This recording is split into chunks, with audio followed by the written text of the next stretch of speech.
Welcome back to the Masked Reader. I don't know about you, but I am so happy for our next reader, Rabbit. Well, I must say that my favorite subject in school must have been math. Though it was quite a long time ago, it was very easy to add my carrots and my peas together. My favorite book was Velveteen Rabbit, and I think we know why. But it is a lovely, lovely story about a rabbit who wants to be real. Hello, boys and girls. I'm so happy to see you again. We're going to read The Monster at the End of This Book by the lovable Fuzzy Grover. This page is very dull. What's happening on the next page? I wonder what it could be. What did you say? On that first page, what did you say? Did you say that there would be a monster at the end of this book? It did? Oh, I am so scared of monsters. Shh. Listen, I have an idea. If you do not turn any pages, we will never get to the end of the book. And that is good, because there is a monster at the end of the book. So please do not turn the page.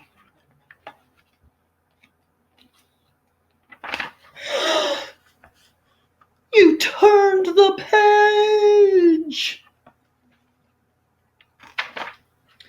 Maybe you did not understand. You see, turning the page will bring us to the end of this book. And there is a monster at the end of this book. But this will stop you from turning pages. See? I am tying the pages together so you cannot. You turned another page. Do you not know what you are doing to me? Now stop turning pages.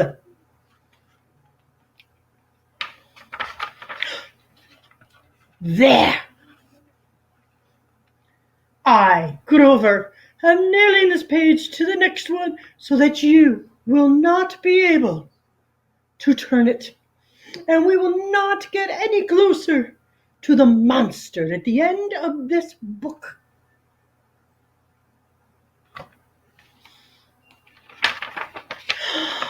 All right, all right, all right. Do you know that every time you turn another page, you only get closer to the monster at the end of the book? But you make a terrible mess.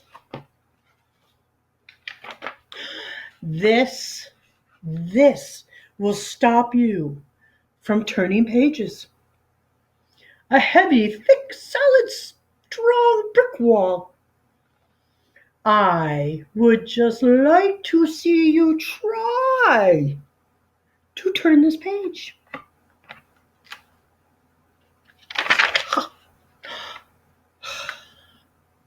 Do you know you are very, very strong?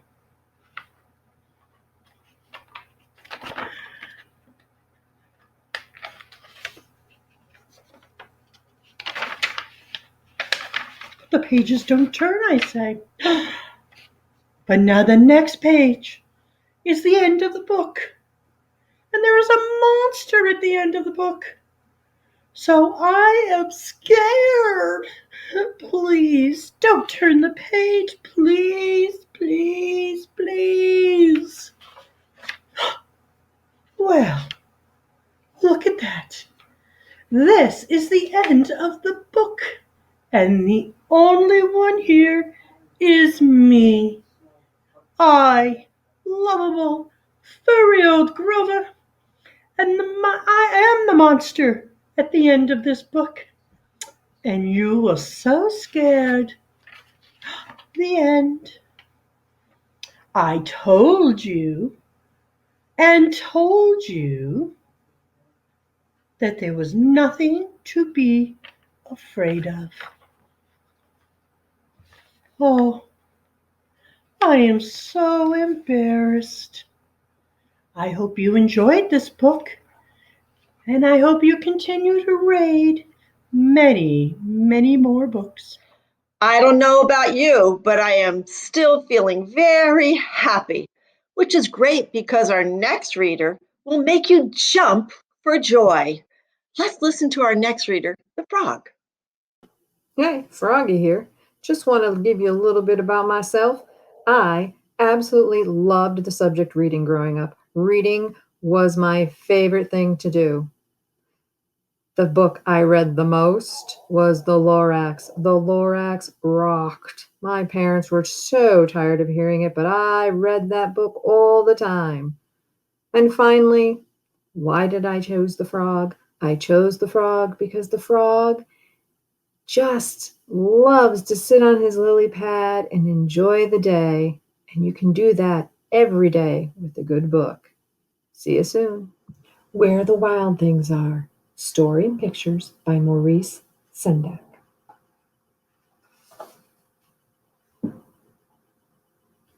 The night Max wore his wolf suit and made mischief of one kind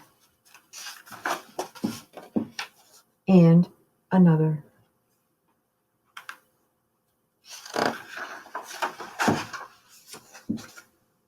His mother called him Wild Thing, and Max said, "I'll eat you up." So he was sent to bed without eating anything.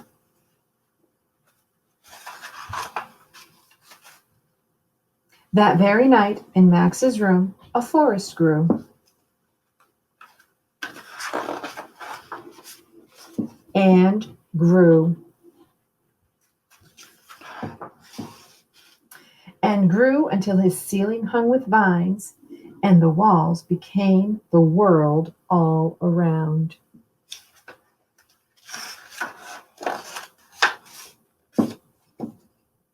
And an ocean tumbled by with a private boat for Max, and he sailed off through night and day. And in and out of weeks, and almost over a year, to where the wild things are.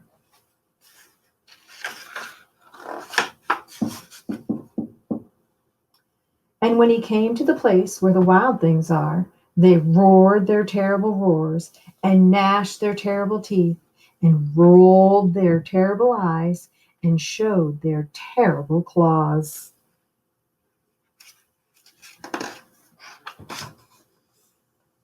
Till Max said, "Be still," and tamed them with the magic trick of staring into all their yellow eyes without blinking once. And they were frightened and called him the most wild thing of all, and made him king of all wild things. And now, cried Max, let the wild rumpus start. Look at them stomp around. They look like they're having fun. Now they're swinging from tree limb to tree limb. Looks like fun.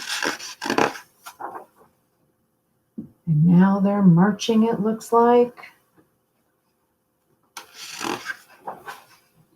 Now stop, Max said, and sent the wild things off to bed without their supper. And Max, the king of all wild things, was lonely and wanted to be where someone loved him best of all. Then, all around, from far away, across the world, he smelled good things to eat. So he gave up being king of where the wild things are.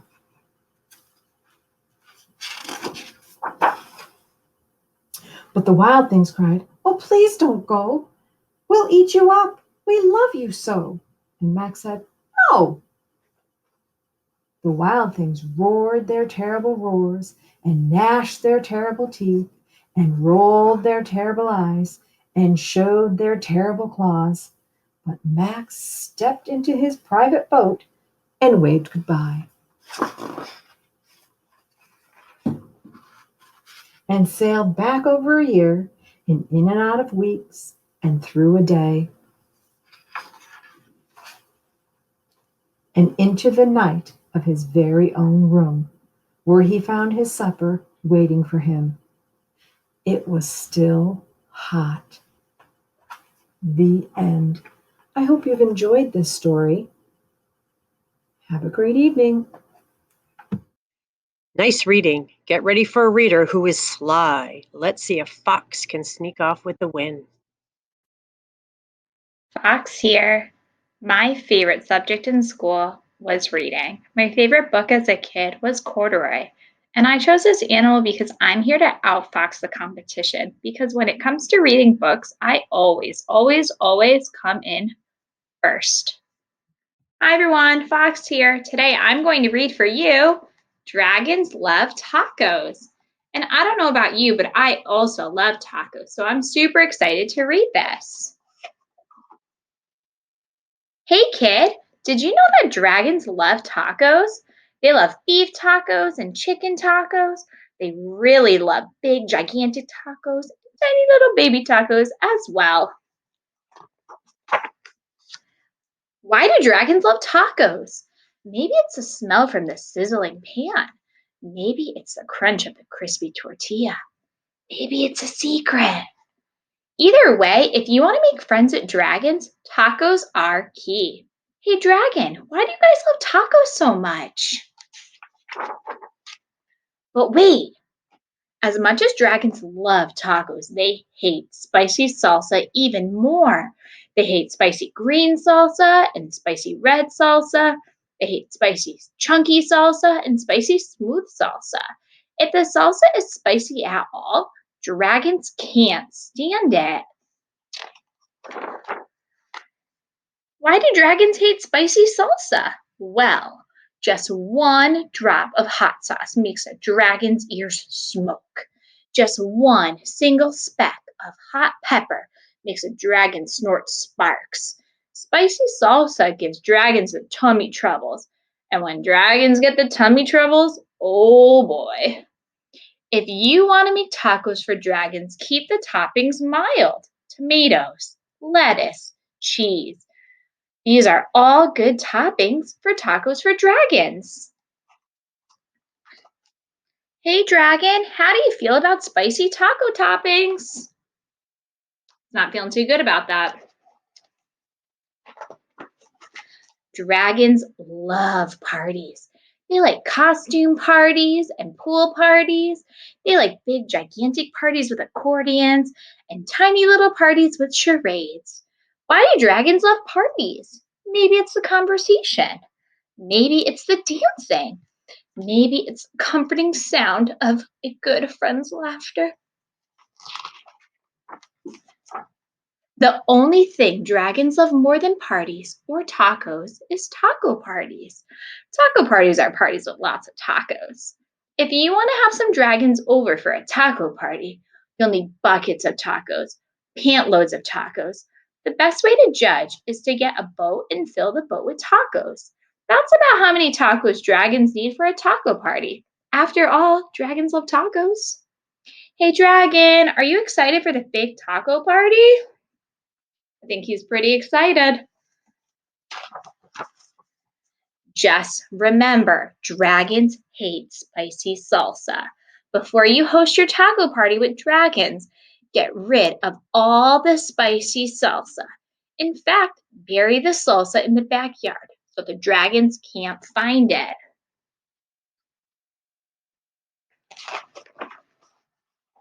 These dragons love your taco party. They love the music. They love the decorations. They especially love the tacos. Congratulations. It's a good thing you got rid of all that spicy Wait a second. What are those little green things in the salsa? You didn't read the fine print? Totally mild salsa. Now it's spicy jalapeno peppers. Dragons, listen to me. Don't eat those tacos. Those little green specks in the salsa, those are jalapeno peppers. They are super spicy. I know you love tacos, dragons, but you are not going to love those tacos.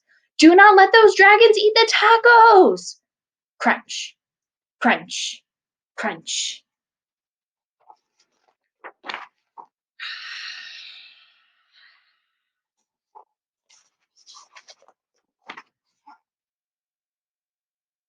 Uh-oh.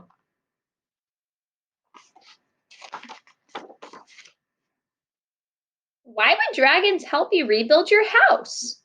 Maybe they're good Samaritans. Maybe they feel bad for wrecking it. Maybe they're just in it for the taco breaks. After all, dragons love tacos. And you know what I love? I loved reading this book to you.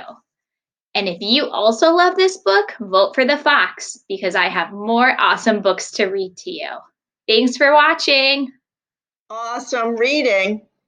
Our last reader is utterly amazing. Cow will moo you with this awesome story. Let's listen to them read. My favorite subject is reading. My favorite picture book when I was a kid is Harold and the Purple Crayon. I picked the cow to be my mystery animal because they are my favorite animals. I love when they go moo. Tacky the Penguin by Helen Lester. There once lived a penguin. His home was a nice icy land he shared with his companions. His companions were named Goodly, Lovely, Angel, Neatly, and Perfect. His name was Tacky. Tacky was an odd bird. Goodly, Lovely, Angel, Neatly, and Perfect greeted each other quietly and politely every day. Tacky greeted them with a loud, hearty slap on the back and a loud, "What's happening?" Goodly, Lovely, Angel, Neatly, and Perfect always marched 1, 2, 3, 4, 1, 2, 3, 4. Tacky always marched 1, 2, 3, 4, 2, 3, 6, 0, 2.5, 0. His companions were graceful divers. Tacky liked to do splashy cannonballs. Goodly, Lovely, Angel, Neatly, and Perfect always sang pretty songs like Sunrise on the Iceberg. Tacky always sang songs like, "How many toes does a fish have?" Tacky was an odd bird. One day the penguins heard the thump, thump, thump of feet in the distance. This could only mean one thing. Hunters had come. They came with maps and traps and rocks and locks, and they were rough and tough.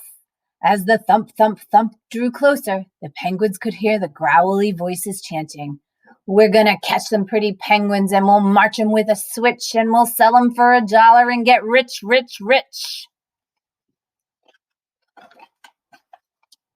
Goodly, Lovely, Angel, Neatly, and Perfect ran away in fright. They hid behind a block of ice. Tacky stood alone. The hunters marched right up to him, chanting, "We're going to catch some pretty penguins and we'll march them with a switch and we'll sell them for $1 and get rich, rich, rich." "What's happening?" blared Tacky, giving one hunter an especially hearty slap on the back. They growled, "We're hunting for penguins. That's what's happening." "Penguins," said Tacky. "Do you mean those birds that march neatly in a row?" And he marched 1, 2, 3, 4, 2, 3, 6, 0, 2.5, 0. The hunters looked puzzled. "Do you mean those birds that dive so gracefully?" Tacky asked. And he did a splashy cannonball. The hunters looked wet. "Do you mean those birds that sing such pretty songs?" Tacky began to sing, and from behind the block of ice came the voices of his companions, all singing as loudly and dreadfully as they could. How many toes does a fish have, and how many wings on a cow? I wonder, yup, I wonder. The hunters could not stand the horrible singing. This could not be the land of the pretty penguins. They ran away with their hands clasped tightly over their ears, leaving behind their maps and traps and locks and rocks, and not looking at all rough and tough.